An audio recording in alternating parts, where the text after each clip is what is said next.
hit the capital on the morning of our fourth day in Puerto Rico. On our way from San Juan in the north to Ponce in the south, we took a detour west for one last visit to the rainforest. As we headed inland, leaving the coastal highways behind, the roads became very narrow and hilly, with no safe shoulder to pull onto in the event of an emergency.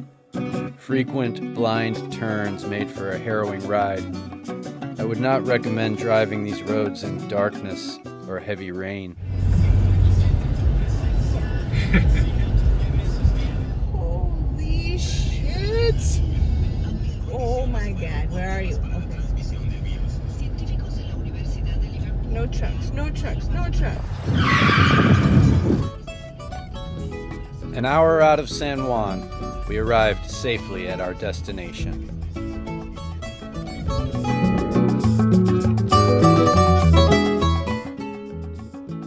For many years, Gozolandia was a spot favored mostly by locals, probably because it's in the middle of nowhere.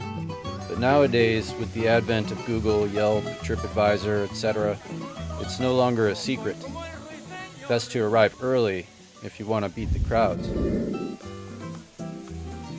Tropical waterfalls are always a good time. They are fun for the whole family and a great way to beat the heat. You're surrounded by wilderness, the water is clean and refreshing, and the sound of constantly flowing water will soothe you into relaxation. And if you're feeling adventurous, you can jump from the top.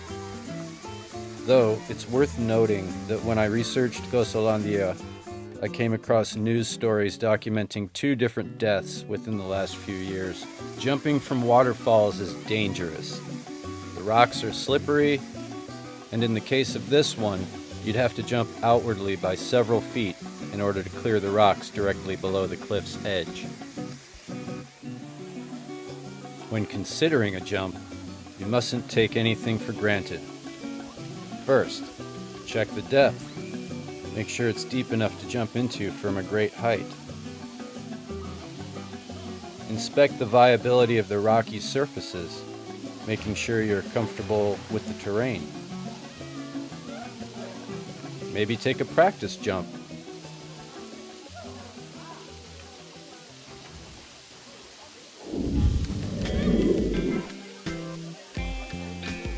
It was then that I noticed this guy, whose reconnaissance had advanced further than my own at that point.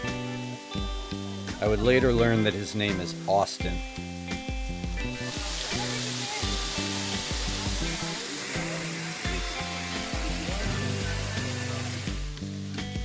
Side note, one reviewer online described Gozolandia as the sketchiest waterfall he had ever jumped.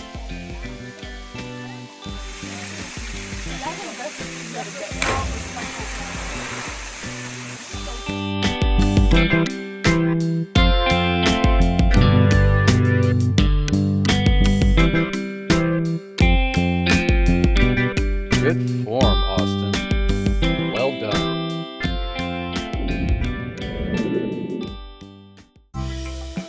There is no footage of me jumping from the waterfall, because Lena told me absolutely not. You have to pick your battles in a marriage, and this time I went with yes, dear. Traveling on to waterfall number 2. A lot of steps.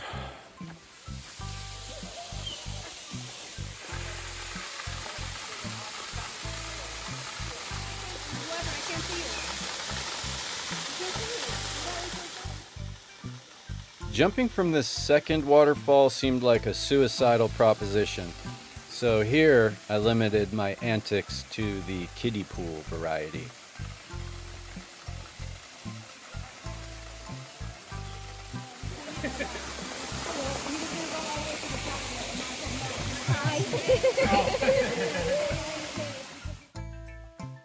In the parking lot a little while later, we spoke briefly with Austin and his wife Kiana, who were visiting from Florida.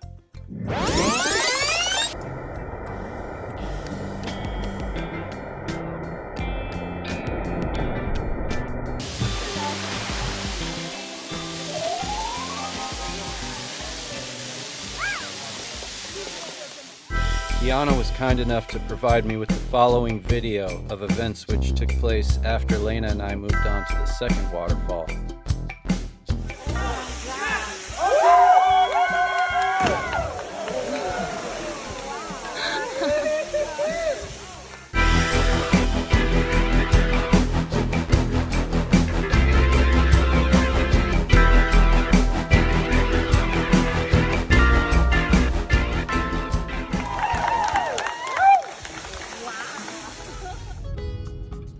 We bid farewell to Austin and Kiana and motored south, eventually arriving in Ponce.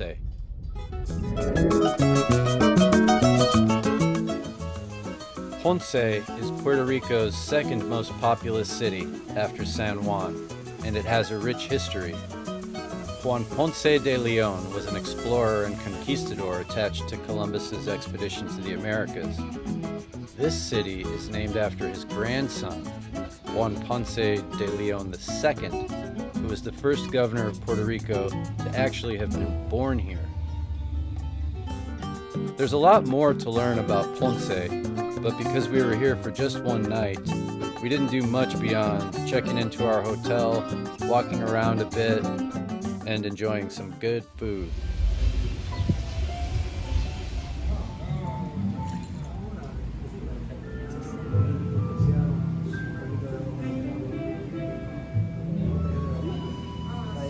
Tostones. Mofongo.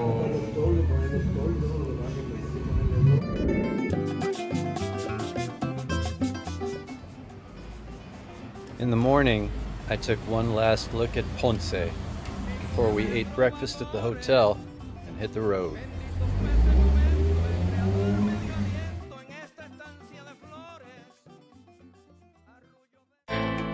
Our next stop would be Cabo Rojo on the southwestern tip of the island. Cabo Rojo, or Red Cape, gets its name from the water in the surrounding bays, which sometimes appears pink or red.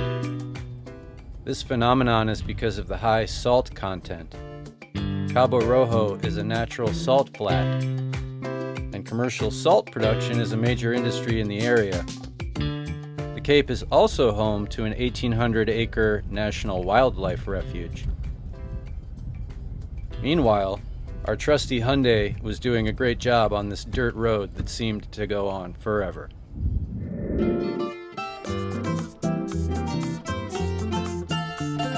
When we finally reached the parking area, we experienced a bit of fairy tale magic as this local canary greeted us and each new arrival in turn. Padre Creador, luz de la verdad. Padre Creador, luz de la verdad. Por la humanidad, te pido, Señor, infunde el amor, lumbrera infinita. In stark contrast to the rainforest from the day before, Cabo Rojo was arid, desert-like. Cactus plants were thriving, and the unmistakable fragrance of sage wafted on the breeze. After a 10-minute walk, we reached the Faro de los Morillos at the end of the trail.